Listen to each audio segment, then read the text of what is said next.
Welcome back to the Deep Dive. Today, we are really wrestling with a fundamental question, one that I think bugs a lot of people, honestly. Mm-hmm. Why do we see so much moral indifference? You have people who seem perfectly rational. They know what's going on in the world. They've read the reports, seen the news. Exactly. They have the knowledge, the facts, and yet they just don't seem to care about the suffering of others, sometimes in really shocking ways. Yeah, it's that perennial puzzle. Someone knows that terrible things are happening.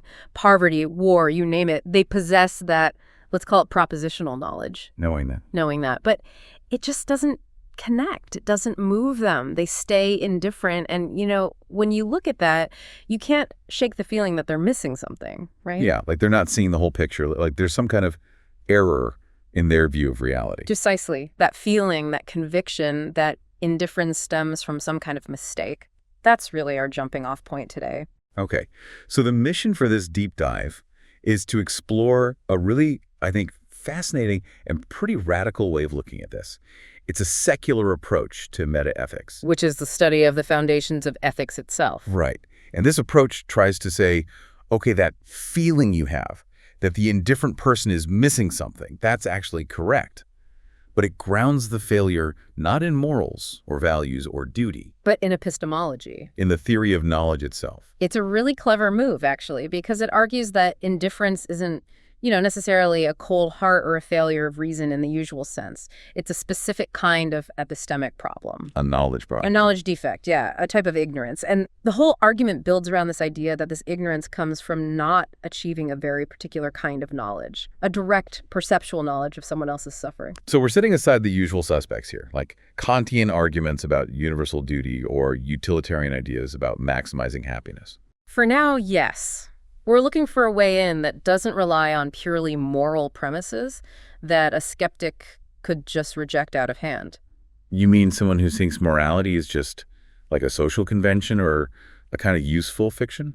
Exactly. Think about the traditional ethical heavyweights. You've got, say, Platonists talking about abstract moral forms or facts. Floating out there somewhere. Right. Or Kantians focusing on the internal consistency of our will when we make rules. Universalizing maxim. Mm-hmm. Or Hobbesians arguing it's all about rational self-interest in the end.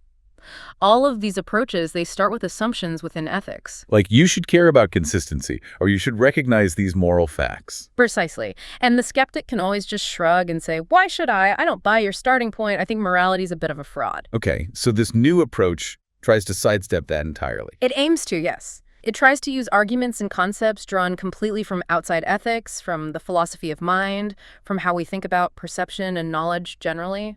Things even a skeptic might accept. Hopefully, yes. Things they might value, like being objective or having an accurate grasp of reality. The goal is to show the skeptic that their very indifference reveals a flaw in their grasp of reality. It's an epistemic failing. Okay, I'm intrigued.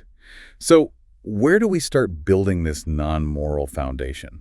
We have to start with this concept, which it has a bit of a history, but it's seeing a real resurgence in philosophy lately. It's called knowledge by acquaintance. Usually shortened to text knowledge? Knowledge by acquaintance. Okay. Who came up with this? Bertrand Russell is the big name associated with it, early 20th century. But lots of contemporary epistemologists are finding it really useful again for understanding perception and consciousness. Right. It sounds academic. Yeah. Let's break it down. How is this text knowledge different from just, knowing stuff? Okay, good question. Think about coffee. You can know things about coffee in different ways. Okay. First, you can know that coffee has caffeine, that it comes from beans, that it grows in certain climates. That's your standard propositional knowledge. Facts about coffee. Got it. Knowing that. Second, you might know how to make a great espresso. You have the skill, the technique. That's practical know-how. Knowing how. Exactly. But textnology is different from both of those. It's the direct first-person experience of the coffee. It's the actual tasting of the bitterness, the feeling of the warmth, the smelling of the aroma. So it's the raw sensory hit, the experience itself. That's it. It's non-propositional. You can't fully capture the taste of coffee just by listing facts about it. Text knowledge is grounded in that direct perceptual experience. Seeing, feeling, tasting, hearing, the immediate contact. Okay. Direct contact. You said the definition gets technical, though, about directness. Yes. And this is where it's crucial for the argument later on. The core idea is that the awareness involved in text knowledge has to be both metaphysically direct and epistemically direct. Metaphysically and epistemically direct. Can you translate that? Okay, think of it like this. Metaphysically direct means the object of your awareness, say, the blue color of the sky, is literally partly constituting your experience. There's no gap between the reality, the blueness, and your mind. So the blueness is kind of in my experience. In a way, yes. It's not like you're just looking at a picture of blue. And epistemically direct means your knowledge of it isn't based on knowing other things. It's not mediated by facts or descriptions or representations about the blue. So I don't know the blue because I know its wavelength or because I know it's called sky blue. Yeah. Just know the blue. You're just aware of the blue itself, directly. No intermediaries. It's like your mind is making unmediated contact with a little patch of reality. Philosophers argue this kind of contact fundamentally enlarges your world. It connects you to existence in a way that just knowing facts doesn't. Okay, that's a key distinction. Unmediated contact with reality. Yeah. You said the arguments for this specific technical view of knowledge are ethically neutral. Totally. That's the strategic advantage here. The reasons philosophers defend this view of text knowledge come from completely different areas. Like what? Well, the classic example is the Mary's room thought experiment. You familiar with that? Vaguely. Mary knows everything about color. Everything physical. She's a brilliant neuroscientist, maybe, living her whole life in a black and white room, learning from black and white books and screens. She knows every single physical fact about color, vision wavelengths, neurons, brain states, the whole 9 yards. But she's never seen color. Right. Then, one day, she steps outside and sees a red tomato for the first time. The question is, does she learn anything new? Intuitively, yes. Yeah. Of course she does. She learns what red looks like. Exactly. And technology theory offers a neat explanation. What she gains isn't more propositional knowledge. She already had all the facts. She gains knowledge by acquaintance with the phenomenal quality of red itself. That raw, what it's like. Ah, okay. I see how that works. And the point is, this whole debate about Mary's room and other arguments from, say, linguistics, like how we use the verb know differently when talking about people versus facts, or arguments about the unique role perception plays in giving us evidence. All of these complex discussions happen entirely within philosophy of mind and epistemology. With zero mention of good or bad, right or wrong. Zero. It's all about the nature of knowledge and experience. And that neutrality is crucial if we want to build an argument about ethics that might actually persuade someone who's skeptical about morality itself. Okay, so we have this specific non-moral type of knowledge. Science knowledge, direct acquaintance with phenomenal qualities. Now, how do we connect this to suffering? How does the theory define suffering for its purposes? It uses a pretty specific stipulative definition here. It focuses tightly on the conscious experience. Suffering, for this argument, is defined as the experience of pain plus the felt aversions to that pain. Felt aversions. Meaning that visceral, immediate feeling of wanting it to stop. The pushing away, the get this away from me quality that often comes with pain. So not just the sensation of pain, but also that built-in no feeling. Exactly. It's kept narrow focused on the raw felt experience. We're not talking at this stage about broader concepts like injustice or grief, just the immediate phenomenology of pain and the aversion to it. The sting, the ache, the burn, and the make it stop feeling. Precisely. And the key assumption here philosophically is that these things, token instances of pain, token instances of felt aversion, are phenomenal particulars. Particulars, meaning unique individual things. Yes. When you feel the specific headache right now, that headache is a unique one-off event in the universe. It's a token pain. And the feeling of wanting that specific headache to go away is a token aversion. There are particulars that you, the sufferer, can be directly acquainted with. So I have text knowledge as my own headache and my own aversion to it. Correct. You are directly aware of that specific pain token and that specific aversion token. And this focus on the feeling itself, the actual unpleasantness, the affective phenomenology, that's different from just seeing pain as like an information signal. Very different. Some theories, called pure representationalism, might view pain primarily as a state that represents something, like tissue damage, like a warning wave. Damage in Sector 7G. Right. But the acquaintance view insists the badness, the unpleasantness, the aversion isn't just representing something bad, it is intrinsically bad in its feeling. That felt quality is part of the reality you're in cognitive contact with. And that intrinsic negative quality is crucial for the next step of the argument. Okay, here we go. This feels like where the really radical claim comes in. We've got text knowledge as this direct, unmediated grasp of reality, specifically of phenomenal particulars like pain and aversion. Now, the theory connects this to moral motivation. Yes. This is the linchpin. The central claim is this. If a subject, let's call her Alice, were to have a text knowledge of the actual sensible content of another person's, say, Bob's bees, suffering. So if Alice could directly perceive Bob's specific token pain and token aversion, then Alice would necessarily be averse to Bob's pain. She would feel an aversion directed at his pain. necessarily, not just probably would or likely would. Necessarily, and this is critical. The necessity isn't claimed to be a moral necessity. It's not saying Alice has a duty to be averse. Okay. It's claiming it's a kind of experientially intelligible necessity. It arises from the very structure of phenomenal experience itself. It's about how awareness works, not about moral rules. Wow. Okay. That is a very strong claim. My first reaction is, isn't that just sympathy? If I really focus on someone else suffering, I feel bad for them. Maybe I feel a bit of their pain metaphorically. That's the natural comparison, but the argument insists this is different and stronger. Sympathy is usually seen as an emotional response or reaction. This is framed as a cognitive inevitability arising from the direct acquaintance. How? Why would direct acquaintance force aversion? To get there, we need to look at what the theory calls the phenomenological argument.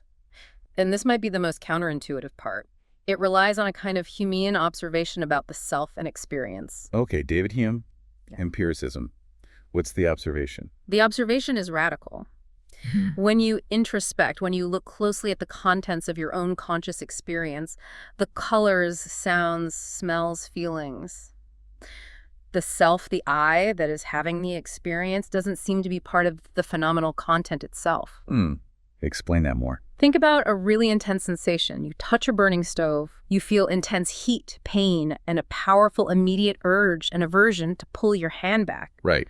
Now focus on the raw feeling. You feel the heat quality, the pain quality, the location, the intensity, and that forceful pullback feeling, the aversion. But is the feeling of meanness, the fact that it's my hand, part of the raw sensory data? I guess not. I know it's my hand, obviously, but the feeling itself, the Yeah. heat, the pain, the aversion, they just feel like heat, pain, and aversion. Exactly.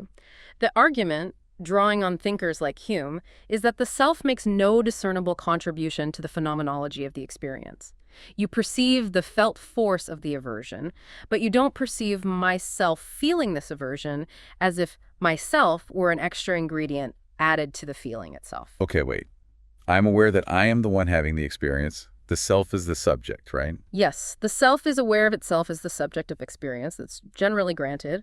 But the claim is that the self doesn't somehow tag the contents, the aches, pains, itches, aversions, with some unique property of me. Phenomenal marker. So the ache in my tooth doesn't inherently feel like a host speaker's ache. It just feels like ache. That's the idea. The phenomenal quality itself is presented as identity independent. It doesn't carry the subject's ID card within its intrinsic feel. If it did, the argument goes, it's hard to see how we could even coherently imagine sharing experiences, which we do all the time when we empathize or say, I know exactly that feeling. Right, we assume the feeling itself could potentially be the same for different people, even if a context is different. Yes. The possibility of shared phenomenal content, however physically unlikely, relies on the content itself not being intrinsically subject-bound in its feel. Okay. I think I'm following this identity-independent idea. It's weird, but Yeah. okay. Now, connect this back to Alice having text knowledge of Bob's suffering. If the aversion Bob feels is identity-independent in its phenomenology, Right. then what happens if Alice achieves that state of direct, unmediated acquaintance with Bob's token aversion? The identity-independent phenomenal content that raw make it stop feeling just appears in Alice's consciousness. Through their direct acquaintance. Yes. And because the feeling itself isn't tagged Bob's feeling, Alice just feels it. She experiences that aversion as her own simply by virtue of being directly aware of its phenomenal reality. Oh. The aversion generates its felt force in Alice. She would feel a desire and urge to stop Bob's pain because she's directly acquainted with the identity-independent aversion to Bob's pain. And the claim is this felt desire in her would have the same kind of demanding force as Bob's own aversion. Okay, hold on. If Alice could feel Bob's aversion like that, Yeah. what about everyone else?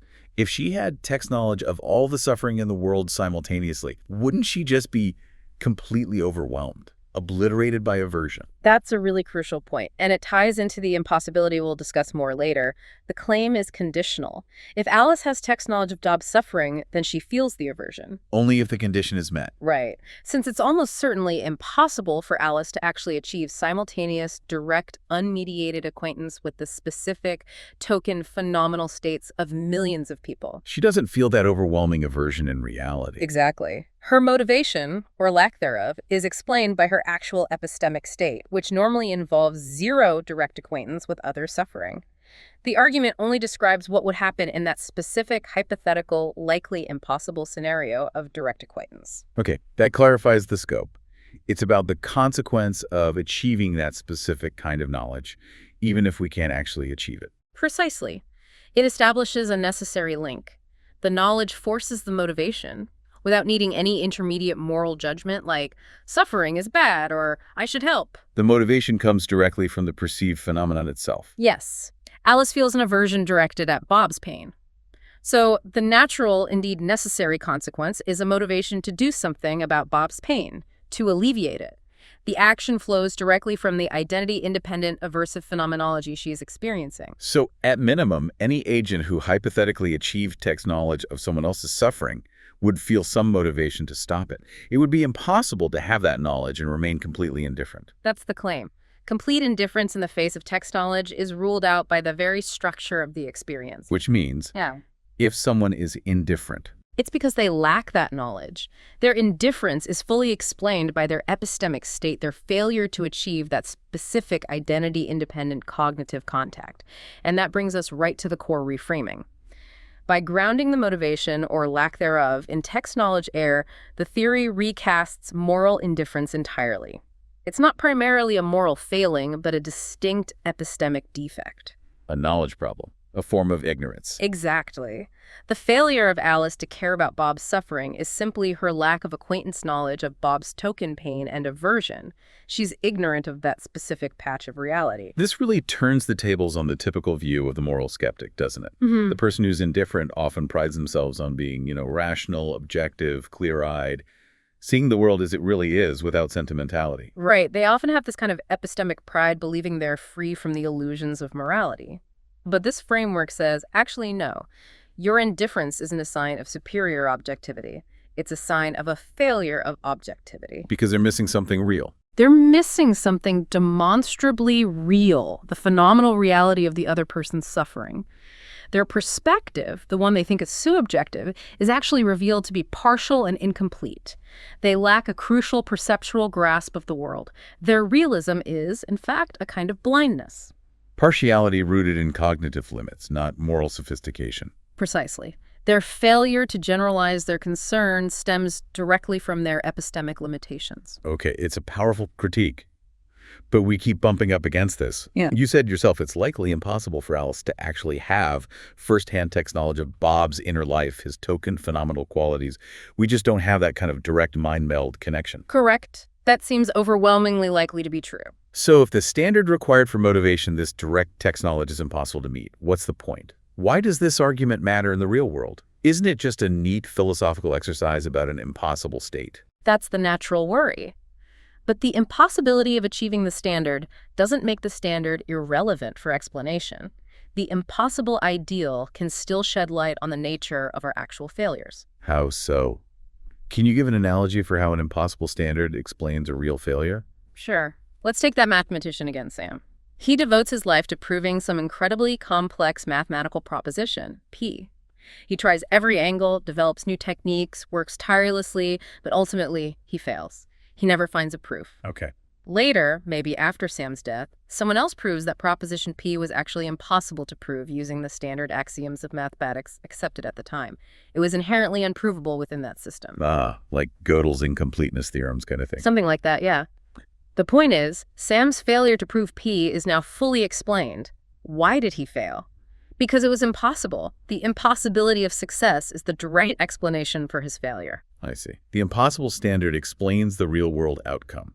So applying that here, the morally indifferent person fails to be motivated by Bob's suffering. And that failure is explained by their inability to meet the standard of objective knowledge regarding Bob's suffering, even though that standard itself is unattainable for them.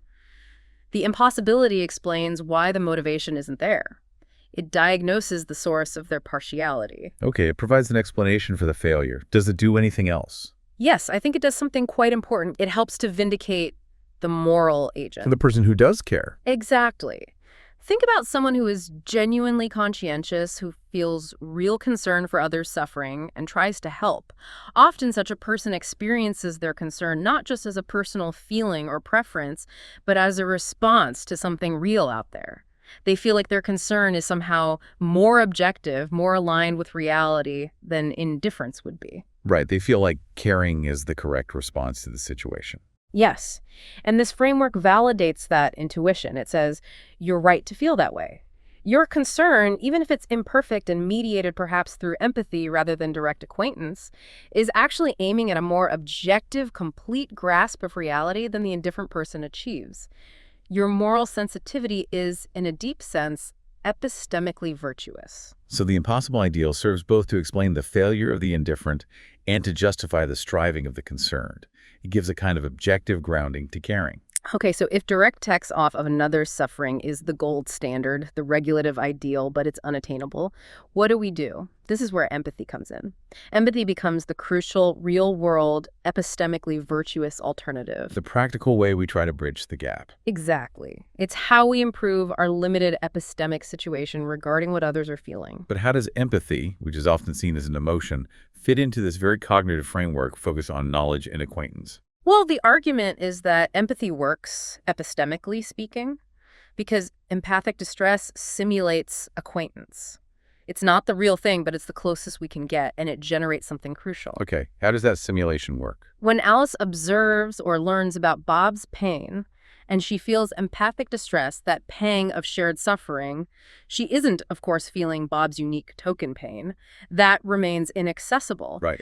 But what does happen is that Alice becomes acquainted with and therefore knows by acquaintance her own pain, her own token of distress, her own felt aversion triggered by Bob's situation. So the text knowledge is still there, but the object of the acquaintance is Alice's own feeling, her empathic pain, which serves as a kind of proxy or approximation for Bob's pain. Precisely. She gains text knowledge of an actual local token of pain and aversion within herself, which is structurally similar to and caused by her beliefs about Bob's state. It's secondhand, it's approximate, but it's real phenomenal knowledge she possesses. And having this actual, albeit proxy, pain is what matters. Yes, because it's this internal painful state, this approximation of knowledge, that allows the agent to exercise a specific and vital epistemic virtue. Which is? Intellectual courage. Okay, let's spend some time on this. Intellectual courage. We talk a lot about moral courage, doing the right thing despite risk or disapproval. How is intellectual courage different, especially here? It's defined here specifically in relation to knowledge and truth.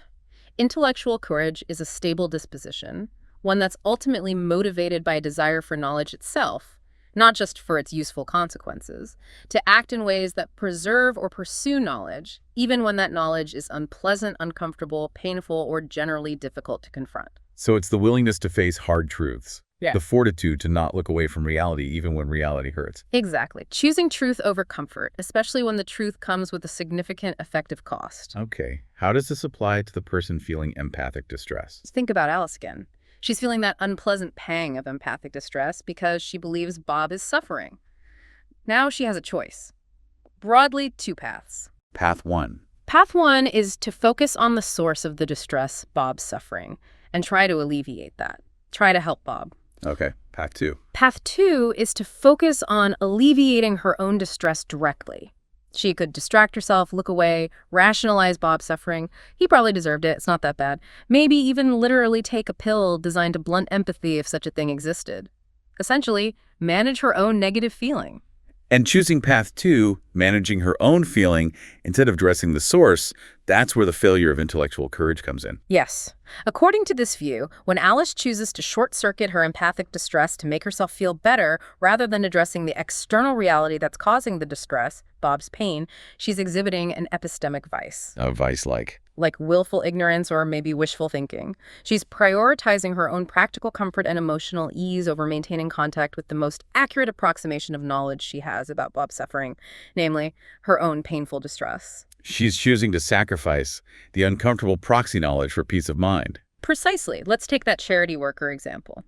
Imagine someone, let's call her Clara, working for an aid organization. She deals with horrific reports and data about famine or war victims all day. Okay. Now, Clara might need to compartmentalize to some extent just to function, to actually process aid requests efficiently.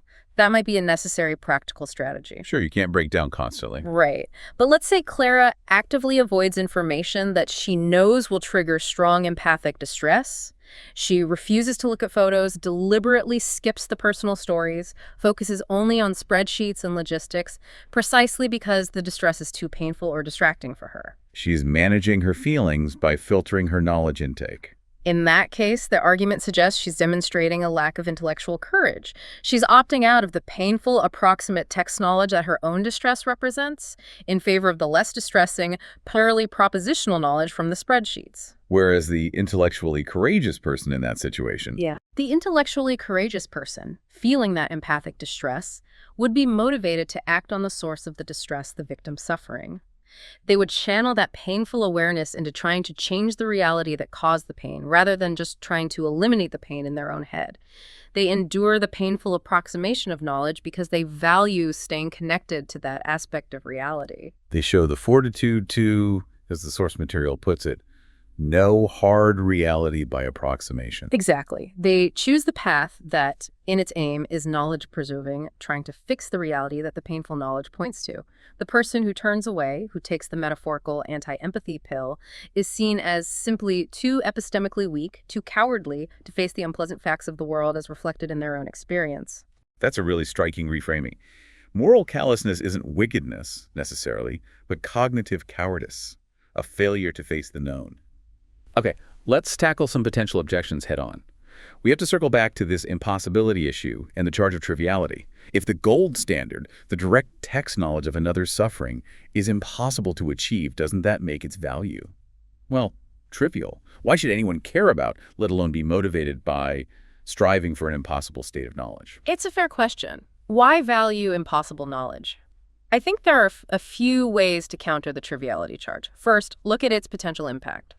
How do we measure the value of something? One way is by its effects. Okay. By the measure of how radically it would alter behavior if achieved, text knowledge of suffering is arguably the least trivial knowledge imaginable. The argument is that it guarantees motivation. It would compel action to alleviate suffering. That's a monumental effect. So its hypothetical power makes it non-trivial, even if it's unattainable. That's one line of defense. Another is to consider its intrinsic epistemic value. Text knowledge, remember, is supposed to be a direct cognitive grasp of reality itself.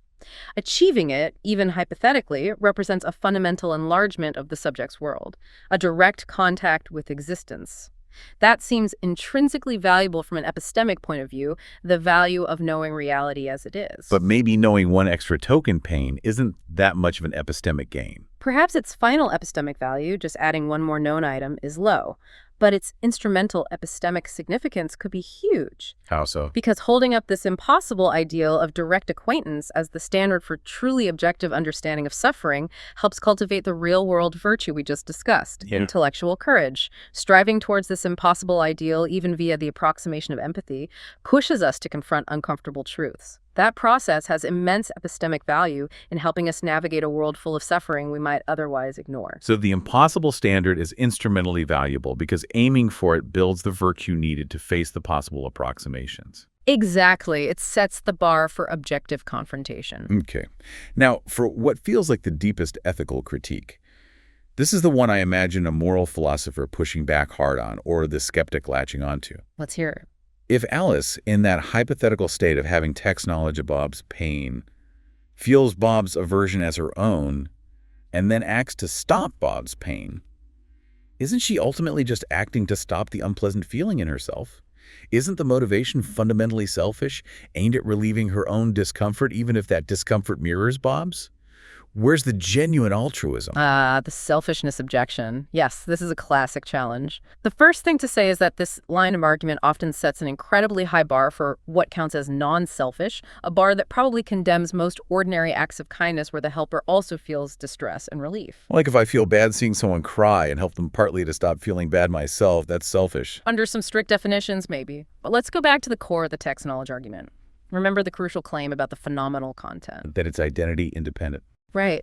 The aversion Alice feels, even though it occurs within her, is phenomenologically directed at Bob's pain. The object of the aversion is the pain phenomenon over there in Bob. It's not inherently tagged Alice's aversion to her own feeling. So the feeling is that pain is bad and must stop, not my feeling mirroring that pain is bad and must stop. Precisely. Alice can choose the action helping Bob as a means of stopping this bad phenomenon, Bob's pain, which she's now directly aware of.